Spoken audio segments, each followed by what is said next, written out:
macam Pak Walter Silain, Jesse Agian, Zorliston Tahayang, termasuk saya sendiri, Bapak Penasehat, Ramli Simajutan, Bapak Sianipar, sosok. Jadi selama terbentuknya PBB ini kan, yang dua pun tidak pernah saya lihat. Kepengurusannya kan penting. Yang satu wakil ketua Pak Walter Silain, yang satu bagian humas kalau tidak salah saya Jesse Agian, anggota divisi. Mereka ini tidak pernah hadir. Satu kali pertemuan pun tidak pernah hadir. Jadi yang saya pertanyakan sama dengan mana ketua saya yang dulu tadi. Masalah keanggotaan macam saya lah dengan Pak Ramli. Saya ini kan terdaftar di DPC. Apakah kami otomatis terdaftar di Tayan Hulu? Saya kan pengurus DPC banyak di Tayan Hulu, bagian anggota kadif lah, terutama yang banyak. Itu aja yang saya pertanyakan. Yang saya pertanyakan paling penting yang dua tadi mengenai Pak Walter Silain dengan Pak Jesse Agian, itu saja Pak Ketua.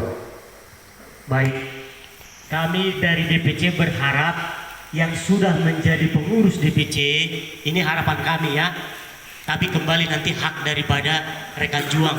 Jangan lagi mau menjadi pengurus di PAC, itu harapan kami.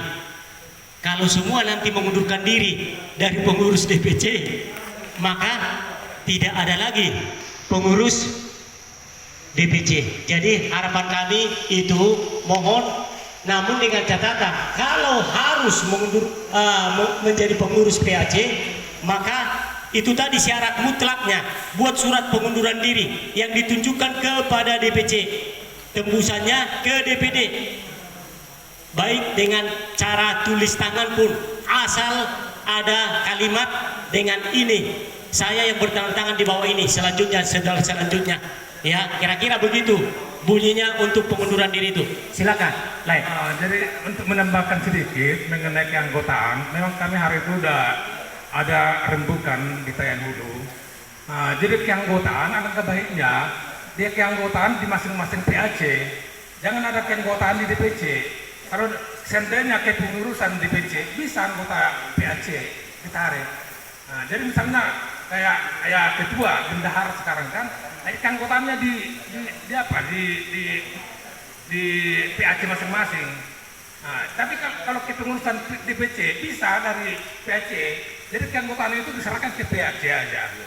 Jadi enggak cepat tinggi, bukan seperti yang diulakan Amang tadi harus mengundurkan diri, bukan seperti itu maksudnya. Jadi keanggotaan PAC masing-masing, semua yang disangkut seperti itu. Kalau dia berkelungkan disangkut PAC akuas lagi ya, tapi bisa pengurusan DPC bisa. Jadi misalnya ada pergantian pengurus DPC, bisa dari anggota lain kan? Jadi keanggotaan nggak ada di DPC. Jadi itu maksudnya tadi, seperti yang dibilang yang Haita yang dibilang tadi, maksudnya seperti itu, bukan harus mengundurkan diri sebagai pengurus inti di DPC. Jadi misalnya berhubungan dengan apa? Dengan iuran. Jadi misalnya ada PAC masing-masing berapa iurannya? Kita sepakati. Berapa yang dikontribusi ke DPC kita sepakati. Jadi kalau misalnya ada misalnya kegiatan sosial di PAC, berapa yang bisa dikeluarkan dari DPC. Jadi jelas dia banyak administrasi kita. Jadi seperti yang dibilang Abang tadi, seolah-olah ini anggaran dasarnya ini sudah di pusat. Kalau saya pikir amburadul seperti itu administrasinya.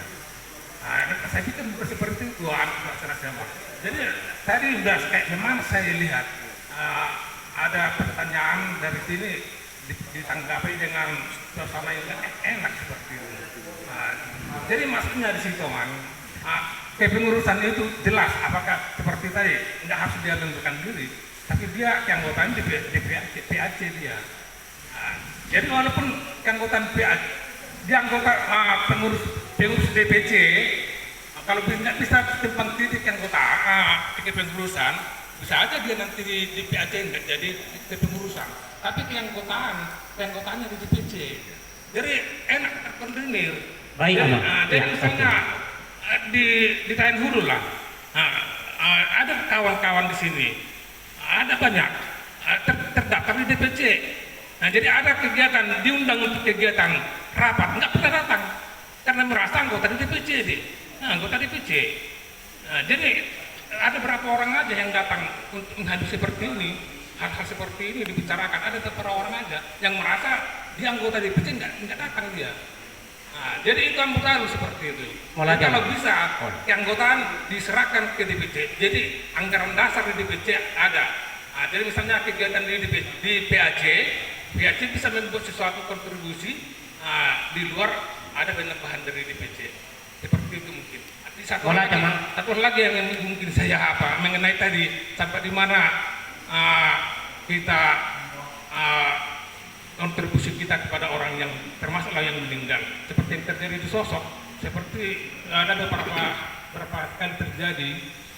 Jadi seperti yang bilang ketua tadi, kalau kita misalnya setiap orang meninggal nggak anggota, nggak ada jalurnya, tapi kita tetap datang. Jadi ada bahasa, biar aja nanti anggota PPP ada. Jadi seolah-olah kita pembantunya, seolah-olah kita kewajiban kita seperti itu. Kalau menurut saya, kalau bukan ada jalurnya, nggak usah lah. Tapi kalau ada jalurnya, apakah mertuanya seperti yang disosok meninggal orang tuanya karena menantunya anggota PBB, ya kita berperan. Kalau misalnya anaknya enggak berkemalangan, misalnya anak berkemalangan, ya si orang tua bisa kita melihat si orang tuanya anggota karena cucunya ya anaknya berkemalangan, ada jalurnya. Tapi kalau nggak ada jalurnya, nggak usah lah. Jadi bumerang sama kita, seperti yang bilang ketua tadi, jangan menang masih dijagohi kamu katanya. Mengapa suudon seperti itu waktu pesta di sini? Saya sendiri malu sekali saya rasanya. Jangan menang masih dijagohi kamu katanya.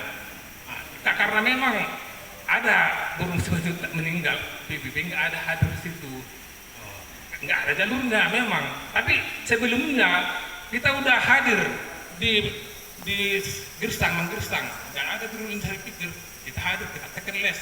Tapi wajar orang beranggapan seperti itu karena kita tidak melaksanakan sama semua orang Batak. Jadi kalau kita misalnya kita samakan semua, ada orang Batak ya hadir semua. Jadi seolah-olah itu tanggung jawab kita semata. Jadi bumerang sama kita kalau kita nggak hadir karena kita merasa yang nggak tanggung jawab, jadi bumerang seperti itu. Jadi kalau misalnya ada jalurnya, walaupun tidak anggota, bisa ada dihadiri. Tapi misalnya nggak ada jalurnya, tapi yang anggota yang dari pusat ada kontribusi dari daerah lah, dari DPC, yang hanya anggota. Tapi kalau ada jalurnya, yang masing-masing PAC aja pengurusnya, sama karena hubungannya masing-masing PAC. Tapi kalau ada yang anggota aja, ya kontribusi dari DPC harus ada seberapa gitu. Itu ada yang mungkin bisa masukkan dari kami. Baik, terima kasih Amang. Saya harus klarifikasi lagi soal kepengurusan. Maksud saya tadi, apabila sudah menjadi pengurus di DPC, maka kalau dia mau jadi pengurus PAC, nanti akan 2 SK jadinya. Nama dia tercantum, nama dia pengurus juga di DPC, ada SK. Pengurus di PAC pun ada SK. Makanya tadi saya katakan, tetap pada prinsipnya dia anggota. Ya, anggota.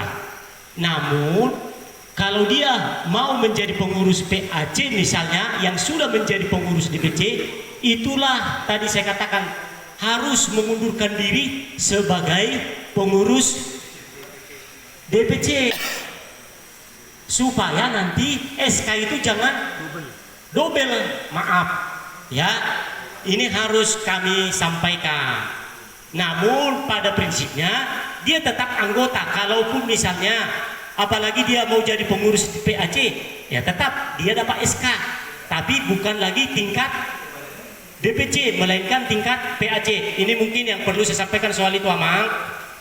Bukan berarti mengundurkan diri itu lalu dia tidak lagi menjadi anggota, bukan. Dia mengundurkan diri dari jabatannya di DPC Amang. Maaf ya Amang ya. Jadi itu yang saya maksud tadi, dia mengundurkan diri dari jabatan DPC. Misalnya kepala divisi ini, katakanlah kepala divisi OKK, dia tidak mau lagi kepala divisi OKK di DPC kabupaten, tapi mau menjadi pengurus PAC tingkat kecamatan. Tapi supaya tidak dobel SK-nya, maka harus dibuat pengunduran diri. Dan itulah nanti yang akan kita teruskan ke DPD tadi. Jadi itu pengertian yang saya maksudkan tadi, Amang. Bukan berarti lalu dia tidak lagi jadi anggota daripada yang dimaksud oleh Amang tadi. Dia tetap jadi anggota.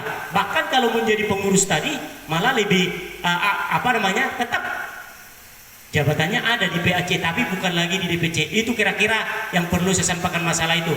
Nah, soal tadi yang